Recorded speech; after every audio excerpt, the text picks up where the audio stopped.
Hi, this is Charlotte Kanye, and welcome to the next episode of the Conversations in Birth Confidence Summit. Today I'm delighted to welcome Dr. Emma Svanberg, who will be talking to us today from her perspective as a clinical psychologist who works specialising in the perinatal period. She's got a wealth of wisdom to share with us today, so welcome, Emma. Yeah. So how did your interest develop of supporting women in this way in birth? Well, I actually started off working, my interest started off with the babies. So I worked, my kind of special interest on my undergraduate was attachment theory. And I worked a lot looking at kind of parent-infant observations. That was what I kind of did for my undergraduate thesis. And then I think once I started actually working with parents, which was sort of the last year of my doctoral training, I realised that so many of the difficulties that were happening with the babies and the relationship with the baby was much more around the kind of setting, the way that things are being set up usually for the mum. So I think also I have an interest in feminism and how kind of systems around how we're brought up as women and how we're supported as women can influence us on that kind of parenting journey. So that was really, it was kind of a collision of those two interests, I think, into kind of focusing specifically on the perinatal period, but most frequently with mums. Yeah, beautiful. And what do you see that you were saying that systems and setting up for women, what do you see the challenges are for women to give birth confidently and happily? And well, I think at the moment, I think what's really changed actually in the sort of 10 years since I qualified is that when I first started, I got really interested in hypnobirthing because it seemed like a really good sort of antidote to a lot of the anxiety that was around about birth at that time. I think at that time, the predominant messages around birth were more kind of scary, negative stories. I think in the 10 years since then, actually, there's a different kind of pressure. So there's the kind of idealized birth story, which has also come in, which I think was around before, but it's just much more present. So there seems to be this kind of gold standard birth that people should aspire to. And I think that both of those stories together can be quite damaging. So there's a kind of idea that either it's going to be terrible or it's going to be beautiful, and everything sort of in between, all of the nuance gets lost. And we often don't talk about actually how birth is going to feel for that particular woman or for that particular couple. It's kind of very sort of pigeonholy, like, if you just do these things, then that will help you have a positive birth experience. But actually, that while there are, I think, kind of general things that everybody can think about, what is going to make a birth positive for one person is going to be very different than for another. So yes, those kind of stories can be challenging. And I also just think there's so little support around for people at this time. And I think around pregnancy, a time which can feel really transformative for a lot of people, and even if it's been a kind of relatively straightforward pregnancy and journey to get to becoming pregnant, even more so if you've had a difficult fertility journey, it's really transformative experience, but nobody really pays any attention to it. It's like, oh, okay, you're pregnant, just carry on as before.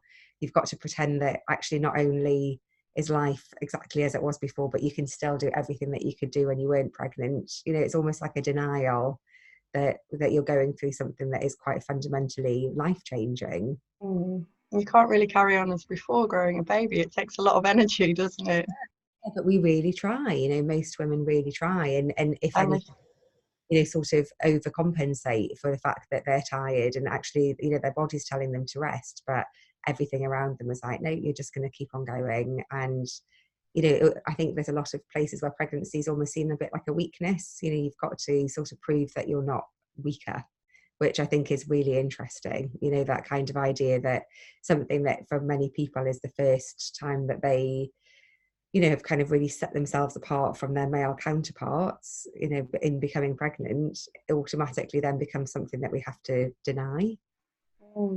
Yeah. What would you suggest for women who might be feeling these kind of pressures of stories that are pigeonholing them and pressure to keep going? What would you suggest they do to? I think really hard because I think it's about challenging the like thinking quite critically about the kind of stories that we hear every day. So whether that's a story around how we should behave during pregnancy and what we should be eating and what we should be looking like and what we should be wearing and all of those things, I think just being able to take a step back to think about, well, does that actually fit for me? What is it that I feel that I need during my pregnancy? I also think it's quite difficult to then tune into the developing baby because you're kind of in this mode where you're just trying to get on with things. And I think that can be a really helpful starting point for a lot of people to think, what do I want for this baby that I'm carrying in my body at this moment? And really kind of take some time to think about what can help to start to sort of protect that growing relationship, which is hard because at that time it's very abstract. Yeah. In terms of stories, I think actually it's really helpful to read a lot of birth stories of all different kinds of births. So some births that were positive, some births that were more difficult, in order to then be able to think about, well, what is it from those births that actually I feel that I would like to happen or that I would like to avoid. And then to think really carefully, preferably with somebody who is experienced in birth, about what it is that you want, how that's going to fit for you as an individual and for you as a couple. Mm, that's really good advice. Really great. No, it is. I think back to when I was first pregnant and I was kind of floundering around in the dark. And when you speak to someone who already has been there, been through it, whether it's somebody with an interest in birth or a birth professional of some kind, they've got all that information already. They can distill down just what you need rather than you going, oh, so much. They can take you, this is the next step. Don't worry about the rest yet. This is the next step, but they're holding it all for you. Actually, there's a great book actually by an author called Joan Raphael Leff. She's a psychoanalyst, and she wrote this really beautiful book about pregnancy and sort of the states of mind that we get into during pregnancy, and it being very different to the state of mind that we get to towards the end when we're starting to think about birth. Mm-hmm. Is in itself a transitional stage, and I think you're right. I think it really helps to have somebody who can just hold that for you and just allow you to be pregnant and embrace everything that it means, what that feels like to be pregnant and to be carrying another human being in your body. Yeah. And then thinking about the birth and those kind of plans can actually come a bit later once you already feel like you kind of navigated that particular transition. But I think it's also a really vulnerable time and a time when you do feel really bombarded with information at that time. And I think you're right in that birth professionals and people who've had experience of birth can be really helpful. They can also be really unhelpful, can't they? Because You have to choose carefully. saying something like, oh, well, this happened to me, and of course that's going to happen to you, just to absolutely terrify you, because you're at that time, I think you're really just soaking in all of that information. And Yeah. I think people can often feel that they don't have a buffer because they don't really know, well, what is it that I can believe, who can I trust? So I think we also as professionals need to be so careful about even things that we think of as quite flippant comments or things that to us feel very matter of fact actually can be really quite mind-blowing to somebody who's never thought about it before. And it's easy to overwhelm, and it's also easy to give bad advice, I think, at that stage. That comes back to what you said earlier about seeing the person in front of you and Yes. seeing where they're at. Yeah. And definitely I was very vulnerable when I was in all of my pregnancies in different ways. I guess like protective of my space. So Yeah. like things that wouldn't have bothered me ordinarily Yeah. did have a stronger impact. And I'd like women to know that that is okay and normal, and that there's nothing wrong with them, and that then they can get permission to make a safe place around themselves. Yeah. Absolutely. Because people do really odd things in pregnancy, that your hormones are all over the place, your brain's We changing. eat differently sometimes, and I think you often feel very spaced. You're tired anyway because your energy levels are often quite depleted. But I think with all of the hormonal changes that go on, you're also kind of in a really quite a different mental space some of the time. So, it's really lovely to have places where you can just embrace that and be like, okay, we are just going to, lie down on the lovely cold floor, and that's okay. And it's okay if you're just like feeling a little bit dippy and not quite with it. in a society where we're actually supposed to sort of be on it all the time. Yeah. And you're not, like, when you're not quite with it in pregnancy, you're actually just with a different thing, a different story. You're totally with it in your baby world. The different space, it's a space that's sort of less focused on achievement. Mm. um, kind of being productive. You're being productive in a different way. Yeah, we don't honour that enough.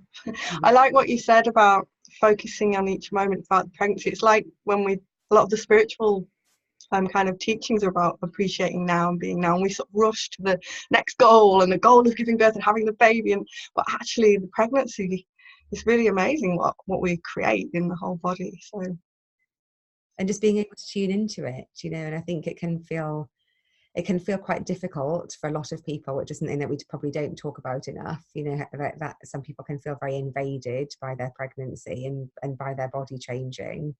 And I think just being able to find ways to tune into those changes can really help you through that process. Definitely. Beautiful. And I know you also run a campaign, Make Birth Better, with your colleague, Dr. Rebecca Moore. What prompted you both to start that, and what does that do? So we started that organisation. So we're now a social enterprise, and we started it in July 2018. And it was basically a sort of meeting of minds. So I was working increasingly with women who'd had traumatic birth experiences. Or I think maybe I was just more aware that had underpinned some of the difficulties that people were having in the postnatal period. And I did a post on Instagram about the difference between PTSD after birth and postnatal depression.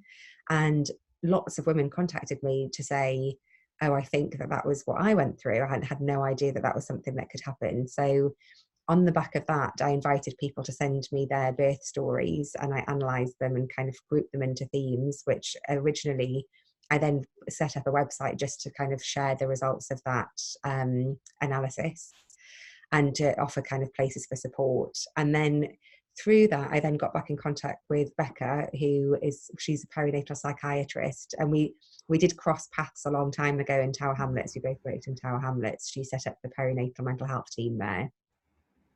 And she also, at the same time, had been really wanting to create a network of people who are interested in working in birth trauma. She's been running a conference in London, an annual birth trauma conference, for now 5 years. And we sort of, just decided that we wanted to sort of set up a network together. And then that's just grown, really. So initially it was just about bringing people together who wanted to raise awareness of birth trauma, who were doing work in the birth trauma field, adding kind of resources onto the website so that people had lots of different places that they could go to with information. And then we decided to hold a number of workshops over, when was that? That was kind of towards the end of 2017, beginning of 2018. And through those workshops, we each workshop focused on a particular part of the maternity journey. And what we really realised was that so much of the what we saw as being the kind of factors that impact on birth trauma were really systemic. So we're thinking about the impact of staff, the way that services don't support staff, and then staff are not able to support women, the way that partners often feel very excluded. So they're also kind of can be left feeling symptoms of trauma, and are also less able to then support women or birthing people who might have been through a traumatic birth themselves. We also talked about how there are so many negative birth stories around that actually, in a way, we're all a little bit traumatized about birth. It's something that often is talked about in a very negative, quite frightening way. So we either kind of protect ourselves against that by trying to be very controlling of our births, or we try and kind of just take it, sort of go with the flow attitude. And neither of those things are really kind of helpful to get you a sort of optimum birth experience, in particularly in the way that services are at the moment, where I actually think you need to think very carefully about how you're going to get the best possible help and support. So we then created this model, which you can see on the Make Birth Better website, which is a kind of systemic model, which just describes the kind of the way that we think that birth trauma is being impacted on, but also then how we can have a much more positive impact to prevent birth trauma at lots of different levels of that system. And also all of the different opportunities that we have to make a difference, which at the moment we're just not really taking. You know, we could be going in and talking much more realistically and openly about birth at so many different stages. And the maternity journey is a time where, you know, families are in contact with services such a lot. So there's so many opportunities to say to somebody, are you struggling? Is there something that you weren't happy about with your birth? Is there something that we need to think about that is going to help you have a more positive birth experience? But because services are so stretched, actually those opportunities often just can't be taken. And then since then, we've kind of expanded very rapidly.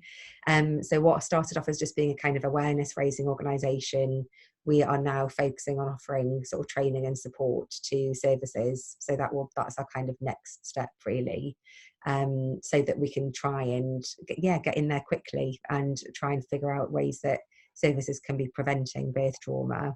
And then if birth trauma does happen, how we can get in there quickly to prevent it from having such an impact on a woman or birthing person and her whole family and her wider system.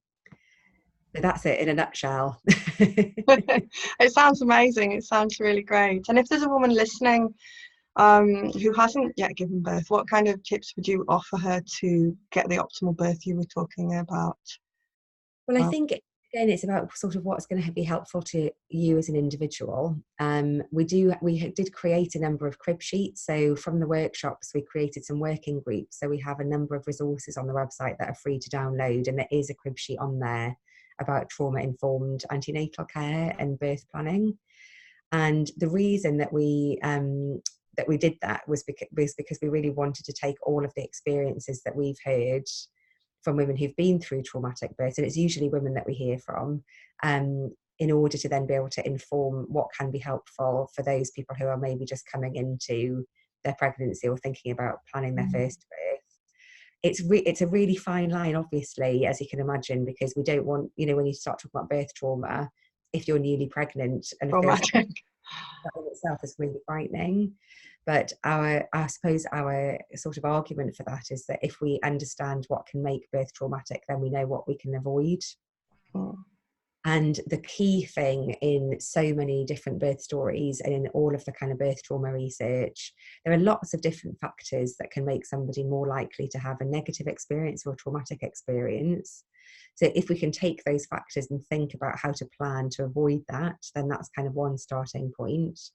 And one of the things that comes up time and time again is the role of interpersonal factors. So the relationships that you have with the people around you when you're giving birth and during pregnancy and in the postnatal period too. So that might be somebody who's felt really unsupported by a midwife, or has found an obstetrician particularly hostile, or often one of the key things is feeling quite abandoned during birth, which you can imagine can very easily happen in a very busy labour ward. So it's then about thinking, how are you going to make sure that you can feel supported throughout your birth, and what would that support mean for you, because it means very different things for different people. Yeah. For some people that might be, you know, getting a team together of people that they really trust. It might be friends and family. It might be getting a doula if you can afford that. It's not an option for everybody, but all of those kind of different. So having people around you really who you know you can trust to reassure you and offer you support. And then also thinking, I think for me, one of the key things that I've talked about a lot with clients is thinking about how you usually respond to stress. Because if you're somebody who's had trauma in the past, or if you're somebody who's had difficulties with anxiety in the past, it's likely that during birth something will trigger that. So thinking then, what are your kind of go-to tools that help you relax and let go and feel comfortable? You know, what do you do in your everyday life? All of those things are still applicable during your birth experience. And I think it's also really helpful for partners to then know all of those tools as well, because, you know, what we want to get to during labour is that our brains have kind of switched off. Yeah, so our frontal lobes have gone, so we're not really thinking clearly.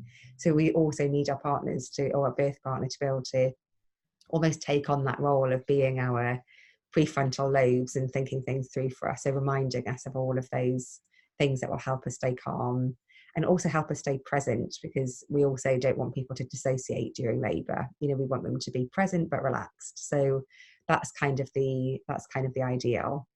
And then if you feel like your birth hasn't gone well, then really quickly finding somebody to talk to about that. And think it's really important to say that that is a completely subjective thing. You know, it's up to you whether you feel like your birth has been difficult or not. So somebody might have what looks on paper like a really beautiful, straightforward delivery, but if they feel that there was something about that made them uncomfortable or feel unsafe, then it's really important that they have the opportunity to think that through with somebody.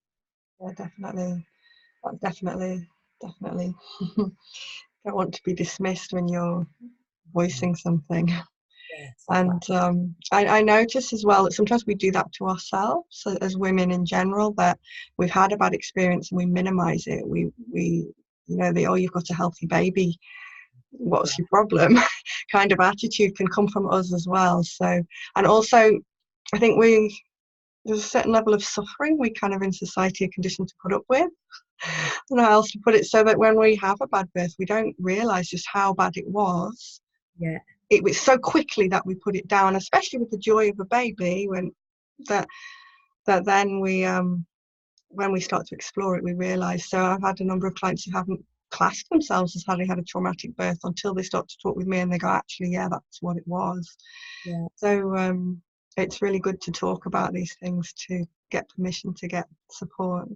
Where would Definitely. you suggest people start if they think that there's something they might need to talk, they're not sure whether it's trauma or not, but they know there's something Well, I feeling off? think from the Make Birth Better website, there's crib sheets there on kind of what trauma is and what trauma symptoms are. I also wrote a book earlier this year called Why Birth Trauma Matters, and there's lots of Oh information. yeah, excellent. You know, what is trauma and how you can identify whether or not you feel traumatized. Mm, It actually really simply comes down to if you felt unsafe. If there was a point where you felt deeply unsafe, where you felt like your baby was unsafe, you're much more likely to come out of that with symptoms of trauma. You may mm-hmm, go on to develop a kind of PTSD, or for trauma to then be maintained. A lot of people have a kind of traumatic stress response, but with support that will diminish very quickly. And often I think what you were talking about before is when you start to avoid thinking about it, or you deny it, or other people don't want to hear about it, that's mm, when those symptoms can really sort of bed in, because you haven't had a chance to process it and think it through. mm, And I think it was really important what you were saying. Again, it brings me back to that idea about stories, because actually if we have this story about motherhood, that our baby is supposed to be the most fulfilling experience of our lives and will be our kind of utmost gratification, then it feels very selfish to then say, I love my baby and I'm also really struggling to come to mm, terms with the experience that I had.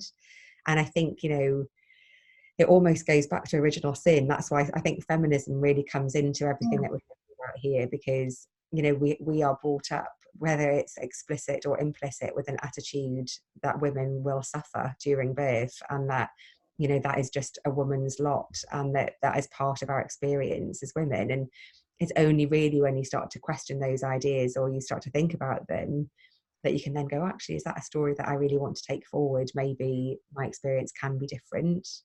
And I think often what people find that they come up against the strongest sort of resistance to thinking about those things is it can be from older women who might have also been through actually really difficult birth experiences. And in order to be able to cope with that, sort of then think to themselves, but this is just what we have to go through. So it can be really challenging then to hear from a younger woman, well, maybe it didn't have to be that way. Maybe it doesn't have to be like that. So I yeah, think often I hear a lot from clients that it's their mums or their mother-in-laws who've actually been the most kind of persistent in, you know, you've just got to get on with it, just focus on your baby. mm, Because that was very much that they generation had to do. where we just have to, you know, pack it away, get on with our lives. You know, that's not something to think about. Yeah, and I've heard that in motherhood as well, like even on top of that, and just get on with it. There's no time for you, you have to keep working kind of thing. And I think that if you don't feel you matter as much as your baby, so you sacrifice everything for them, you can quickly get burnt out. And you And there's don't, my experience is you don't know you're doing it because the stories, like you said, they're implicit often and just you're bathed in it like a fish in water. So totally, it's a really great thing to look at, and this hopefully this conversation to spark that light bulb off. So I think it's totally, changing. I think women are saying, hey, no, we want more than that. We want, yeah, oh, yeah, absolutely. that's wonderful, yeah. And what would be your vision for the future of birth and motherhood if we could change all that? Good question. Everyone's like, oh, a big question. Um, I think that I would like to see for birth, like properly trauma informed services. And what that would mean was that there is an awareness of trauma that runs through the entire service. So every single member of staff has an awareness that any patient, any family member, any staff member who comes into that service might have had a history of trauma and should all be treated in a compassionate way.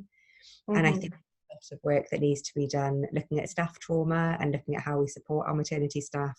At the moment, I kind of feel like what do we expect? Like, of course, women are going to come out of maternity services feeling not necessarily traumatized, but often not feeling listened to when they are so understaffed and so overstretched. And, you know, we don't value our NHS staff generally nearly enough. So, you know, all of those things, I think that brings a certain inevitability to the fact that there will be a fallout from that.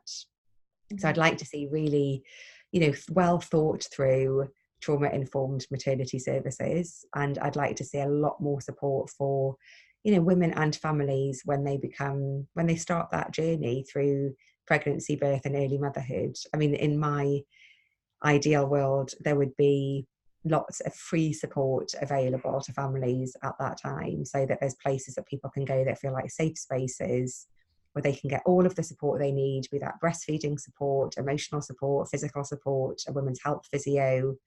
You know, that would be amazing. So if to me it's all about having the right support in place, and on a kind of societal level, that we would all realize actually what a monumental thing it is that parents are doing, you know, that we value parents really at all. You know, people kind of roll their eyes when you talk about children, and you know, if you think about the fact that what parents are doing is they're raising the next generation, it is an absolutely crucial job, and we do it with very, very little support. So my big vision would be that as a society, we really start to value our parents and support them, you know, accordingly. Yeah, that links again to the feminism, doesn't it? That, you know, the motherhood, the caring roles, they tend to be lesser paid or not paid, invisible. And if you turn that on its head, because it's not doing the men a service either, is it really, when they're all hard at work earning the money, and that, you know, those old stereotypes, that Yeah. means there's no fluidity in the Yeah. workplace and how to support, and everyone's just following it, trying to break free as well as live your lives. And I have an interesting perspective with my husband's from the Gambia, and so there they do have the family a lot more centered. Traditionally, they do have a lot of reverence for the mother, and so, you know, I had a very healing experience with him where he didn't want me necessarily to go back to work. He was happy for me to work, but he was also like, but your work is so valuable, you're the mother. And you know, that's a really, I hadn't realized, because my parents are very supportive, but I hadn't realized how much I'd maybe soaked up. Like you said, the background thing is like, well, what do you do? Well, you're going back to work then. When are you going back to work? Because you're just a mother, or what do you do all day? Or things like that that you hear, and maybe not from my friends or in me, but it was in the air, like the whole energy. And when I went to the Gambia when I was pregnant the first time, I came back feeling so much more confident, because I hadn't had to go for any checks where people were fearful or talking about risk. And during the month I was away, I went away for a month for my first pregnancy. I was 29 weeks pregnant when I got married and 32 when I came back. So everyone was like, wow, look at you, you know, and it was just like, oh, you know, because you felt really valued. And I think that made me feel like, oh, I'm this amazing mother, you know, like on some level it bigged me up, but it was just a natural thing. And then when I came back, it was a contrast, so I kept that with me, that feeling of value. So it was really helpful. I mean, I think like, you know, such a contrast between thinking about my experience of being pregnant in London and being heavily pregnant on the tube, and people just looking at me like I was irritating because I was taking up space. And like, Yeah. someone would get up and offer me a seat. You know, it's like, oh No. God, such a Wow. difference. And I think the Yeah, everyone would offer me seats. They would talk together, and we went on a bumpy road, and they were like, they gave me a prime of place seat right at the front of with the driver, right on this little bus, because they didn't want me to bounce at the back, and everyone was like taking care of me. It was nice. And yeah. And it was I was a little bit, because like, I'm a white woman going into the black hair, and I was like, they're not doing that because I'm white, but I think it was just very loving Yes. with my husband's family, because I was like hoping that it wasn't anything like that, but it didn't feel like that. It felt just like welcoming for my husband's family. They were delighted that he was getting married and going to have kids. They were like, when because I was already pregnant, Amazing. so they were happy. But yeah, it's terrible that to be felt of as a nuisance and an inconvenience like that and that's I think it's quite common. Women don't want to take up space, so I know you've written about that with like being nice girls, and that's a factor of that, I think. And would you say something about that, about how that can affect your birth if you've got that conditioning to be a nice girl? Yeah, and I think most of the women that, certainly the women that I speak to, do have that kind of conditioning. We don't sort of speak up, and we're not assertive, and we should be compliant. All of those kind of messages that were brought up about what being a good girl is. And I think that what that can sometimes translate to in a maternity setting is that sort of doctor knows best attitude from us as patients. And birth is quite different, isn't it? Because you're not going into birth because you're physically unwell. And I think one of the things that we've talked about at Make Birth Better is having a number of kind of core values that we would like maternity staff and birth professionals to know about. And the key one for us is about collaboration. So that rather than birth be something that is, somebody, like obviously somebody giving advice, because medical professionals are experts and they've seen a lot of births and they have done a lot of learning. So obviously there is a place for that, but also then taking into account a woman or a birthing person or her partner's experience too, so that it becomes a collaboration between all of those different people who are involved. And I think it can be really difficult when you've been brought up with that sort of, I must be compliant, I must do what I'm told. You can then start to feel like things are happening to you without that necessarily feeling like something that you have actively consented to or actively agreed with. And I think that makes it much more likely later on that you might have symptoms of trauma, because what we can often then do is that we dissociate because we can't get away from that experience. Birth is something that usually once you go into the hospital, you're there, or birthing centre, or wherever you are, there's no kind of stopping it to be able to have a breather. So I think for a lot of people, they then just cut themselves off because they feel so out of control and so not listened to. And of course, there's also the like we were saying before, it can be really difficult to even voice what you want to say, because when you are in the throes of labour, you can't articulate what it is that you're thinking. So I think that again is where support comes in, where somebody's really clear about what you want and what is important to you and the things that are kind of going to make a difference to you. So I think, yeah, it's a kind of beforehand being able to be assertive about what is important to you, but also during the process, being able to say, actually, why is it that you're suggesting that, so that you can make an informed decision. And what is it that why is it that you're coming to me with this advice? Or why is it that, the kind of classic example, why is it that I need an induction at 40 weeks when actually I feel okay and it looks like everything with the baby's okay? Those kind of questions that, but just if you feel like you just have to do what you're told, it can be really hard. It can feel very confrontational, I think, to then start to question Mm, that bit. mm. And I found, when I've learnt to question myself, that often, and not necessarily in the birth, but I had that pattern. So questioning, say, my husband on something, or my brother, or often men, they weren't feeling like me and attaching emotional issues to it. So they just saw the question.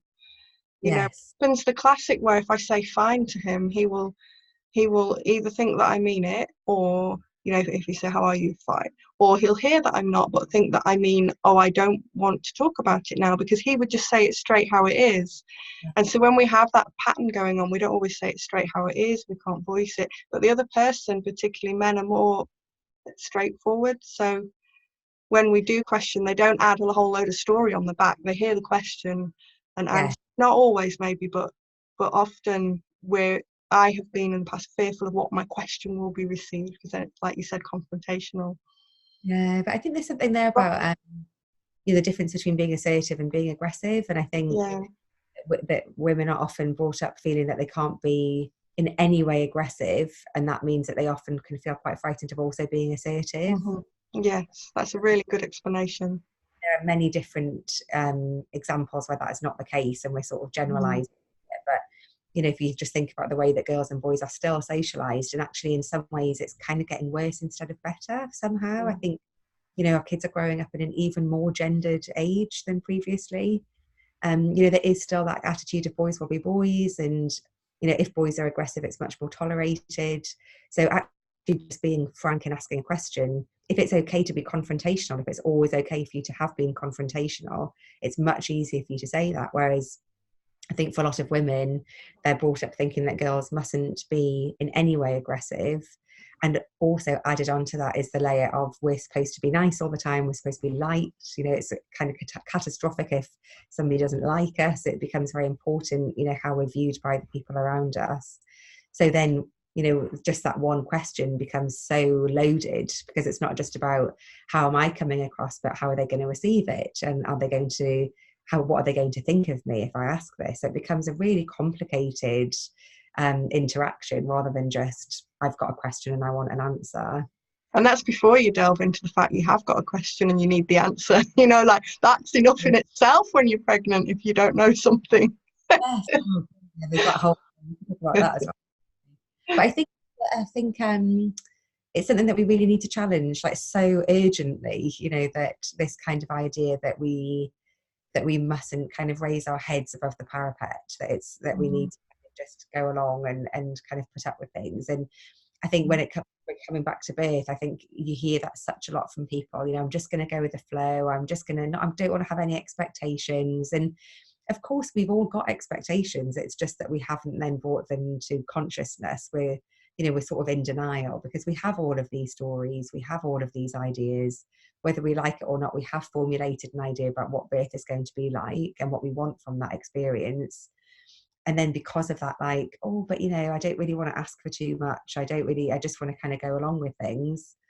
What can then often happen is that you're left really disappointed, or you're left feeling really unprepared for the experience. And of course, we can't prepare fully for birth, because for many people, if it's the first time that they've been through that, it is in itself a really life-changing experience. But there are certainly things that we can do to think about how it's going to apply to us, and what we would like to get from that experience.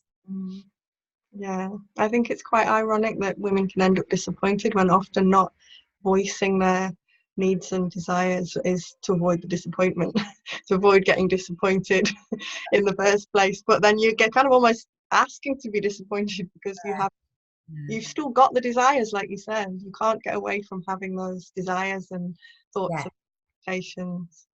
And that happens so much in relationships generally. I mean, we're not just talking about birth, but I'm kind of going to hope that my partner just understands what it is that I need without asking for it. And then I'm going to be really cross when he doesn't realize that actually this is what I needed, even though I haven't told him. And I think and then we can get really resentful. But if we haven't articulated our needs, I think often women don't even know what their needs are. I work a lot with women who part of that process is just around identifying the fact that it's okay to have needs and that it's okay to want things for yourself. So I think to then kind of translate a need that you don't even know that you have into kind of being able to articulate that to a partner and hoping that he will then or she will then receive it, it's really tricky. It's a journey, isn't it? Just starting with asking yourself a few questions, but it's a big journey. So if it is a really big journey like that, where would you suggest someone start if they're really scared, overwhelmed, and don't even know they have needs and not sure where to start? What would you suggest? I think just starting to tune in. I mean, that's what I usually suggest to clients is your emotions. And I think often we just don't pay attention to what's happening in our bodies day to day.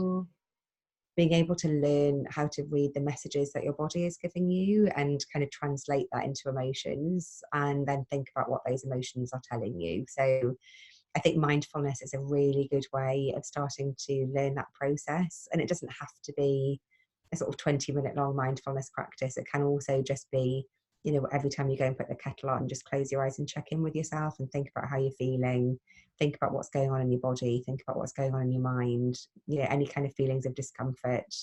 And it can often really surprise you actually what is there when you just start to tune into it. I Yeah. think some people need to do that with support, because I think for some people they've spent so long denying sometimes very difficult feelings that it can feel very frightening to start to uncover them. So I think if it's something that you immediately go like, oh God, I can't imagine even going there, then those are the times that I would say maybe to find somebody to do that work with in a really safe, slow way where you feel very well supported. But a Yeah. lot of people work on their own, and people do that work on their own all the time. And there are lots of kind of great books out there around, you know, kind of all of the so many self-help psychology books out there now. So people will absolutely be able to find something that will help them kind of just start to think about how to how to start noticing. Yeah. Yeah, I think that's really great. It's like permission to seek the help if there's like the red flag of I can't cope. But like you said, we can do a lot. Yes, yeah, we can do a lot. And I think Yes. for everybody, and some people really don't want to talk things through with a professional, but there might be other people that you can talk things through with. And you know, often just finding somebody that you feel safe enough to have those conversations with can make a really big difference. Yeah. So finally, one of your campaigns is the Just One Thing campaign. So, If there was just one thing you'd like women to, you know, really take home from this conversation today. Yeah. that what you do has value. I think that would be my one take home message, that Mm, that whether you're mothering or whether you're just starting on your motherhood journey, whether you're a working mum, whether you're staying at home, it all has such a lot of value. And I think that women in general don't know their worth. And it's just that would be my big take home message, is that you are really worth such a lot. beautiful, thank you. Yeah, I love that. So thank you so much for your talk today. There's a lot in there. It's really, really great. Lovely to talk to you. I really enjoyed it. So thank you so much. I hope that lots of women really benefit from that. Yeah, and if people want to get in touch with me afterwards, they're really welcome to that. So I'm mammologist on Instagram, or they can email me at emma@mammologist.com. Okay, thank you. I'll put that on the show notes as well.